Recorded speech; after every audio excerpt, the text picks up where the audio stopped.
At first, comparing Attack on Titan to Stranger Things sounds ridiculous. One is an anime rooted in war, politics, and tragedy. The other is a live-action sci-fi series built on nostalgia, friendship, and horror. Different cultures, different formats, different fanbases. So why do people keep putting them in the same conversation? Why does this comparison keep resurfacing across the internet, fandoms, and video essays? The answer isn't about visuals, monsters, or even genre. It's about how both stories are designed to deceive the audience at the beginning and slowly force them to confront uncomfortable truths later on. Attack on Titan and Stranger Things didn't just become popular shows. They became cultural events because they followed the same dangerous storytelling strategy. They changed while their audience was emotionally invested. Both stories start by presenting a simple, digestible premise. Something easy to understand, something that feels familiar, something that doesn't immediately challenge the viewer's morals or worldview. But over time, that simplicity erodes. The tone darkens, the themes become heavier, the questions stop having easy answers. And when that happens, audiences don't just watch anymore, they react. Some embrace the change, others reject it. That reaction is exactly why the comparison exists. At the beginning of both stories, the world feels small, not because it actually is, but because the characters are kept ignorant. Stranger Things. Hawkins is designed to feel comforting. The show deliberately leans into nostalgia, quiet streets, familiar homes, kids riding bikes, and a sense of normalcy that feels almost timeless. Even when something bad happens, like Will disappearing, the problem still feels contained. One missing kid, one mystery, one monster. The world feels like it has clear borders. This makes the audience feel safe. Attack on Titan. The walls serve the exact same narrative purpose. They define the limits of reality for the characters. Inside the walls, life is structured, repetitive, and predictable. People believe humanity has already lost the outside world, so they stop questioning it. The walls don't just protect them physically, they limit their curiosity. The audience, just like the characters, accepts this reality without resistance. Why this matters in both stories: the small world is a lie, not a coincidence, not lazy writing. It's a deliberate setup, because when the world breaks, when the wall falls, or when the Upside Down bleeds into Hawkins, the shock doesn't just come from danger. It comes from the realization that you were misled on purpose. The story teaches you early on, what you see is not the whole truth. Both Attack on Titan and Stranger Things begin as straightforward monster stories, and that simplicity is intentional. Early perception of the enemy. At first, Titans are presented as mindless creatures. They don't speak, they don't negotiate, they exist only to consume humans. There is no moral complexity. They are framed as a force of nature, like earthquakes or floods. Similarly, the Demogorgon is introduced as pure horror. It doesn't have motivations the audience understands. It hunts, it kills, it invades homes. It exists to create fear, not conversation. In both cases, the story invites the audience to feel comfortable hating the enemy. The shift. As the truth unfolds, that comfort disappears. In Attack on Titan, the revelation that Titans are humans completely reframes the story. Suddenly, the enemy is no longer external. Violence stops being a solution and starts becoming a tragedy. In Stranger Things, the monsters are no longer random creatures. They are consequences. Human experimentation, emotional trauma, and abuse are what give birth to the horror. The stories move away from survival horror and into something far more disturbing. Humanity is responsible for its own monsters. This is one of the biggest reasons people compare the two. Both narratives pull the rug out from under the audience's moral certainty. One of the strongest similarities between Attack on Titan and Stranger Things is how they handle information. They don't explain things early. They don't clarify rules immediately. They let confusion sit. Delayed truth. Attack on Titan famously withholds the truth about the world for years. The basement isn't just a plot device, it's a promise. A reminder that the story knows more than it's telling you. Stranger Things does the same with the Upside Down and Vecna. Each season reveals just enough information to satisfy curiosity, while creating new questions that are even more unsettling. Why this works so well? This method creates an emotional contract with the audience. Viewers aren't just watching events, they're waiting for answers. And when those answers arrive, they don't simply add information, they rewrite everything that came before. This is why both fandoms are obsessed with theories, timelines, and lore. The mystery isn't decoration,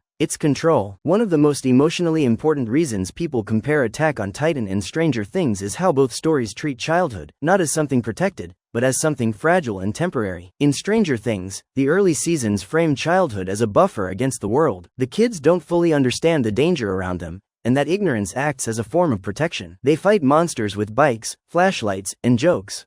Even when things get dark, there is still a sense that adulthood exists somewhere off-screen to clean up the mess. But as the seasons progress, that safety disappears. The kids stop being observers of danger and become direct participants in it. Death becomes familiar. Fear stops being temporary. Trauma doesn't reset between seasons, it stacks. By later arcs, these characters aren't chasing mysteries anymore. They're trying to survive emotional damage that never fully heals. Their childhood doesn't end with one dramatic event. It erodes slowly, quietly, and permanently. Attack on Titan approaches this same idea from a harsher angle. Eren, Mikasa, and Armin don't lose their innocence through mystery, they lose it through violence. From a young age, they are forced to make decisions that carry irreversible consequences. Killing isn't treated as heroic, it's treated as something that stains the soul. The story makes it clear that even when violence is justified, it leaves scars. What connects both stories is this shared message: growing up too fast is not empowering, it is traumatic. Neither series glorifies lost innocence. Instead, they show how trauma reshapes identity, warps perspective, and creates emotional distance between who the characters were and who they become. That emotional trajectory feels nearly identical in both narratives,